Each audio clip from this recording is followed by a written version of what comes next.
lang hello ving paliji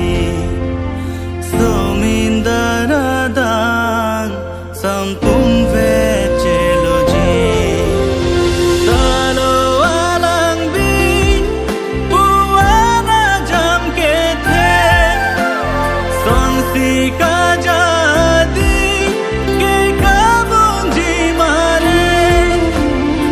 ave det ne ri ta vek pon bom lo ne long do isi kaya te long so lo ti ding olang hello ving paliji so min daradan sampung ve cheloji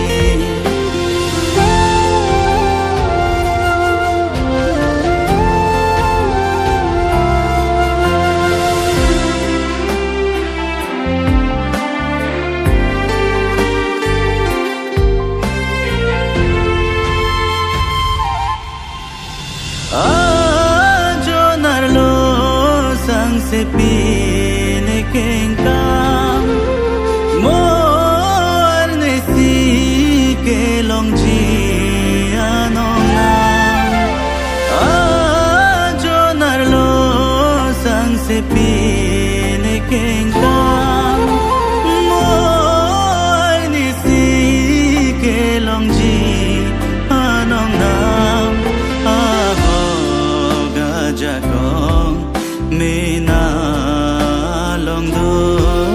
rupa nang thek long ni sai klemamu roti ding olang hello ving paliji so min daradan sampung ve cheloji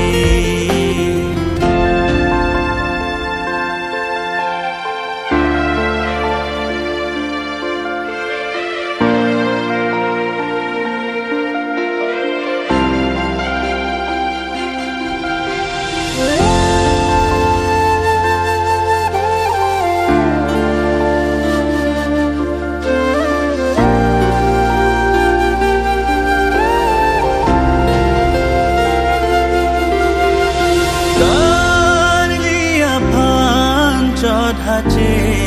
piale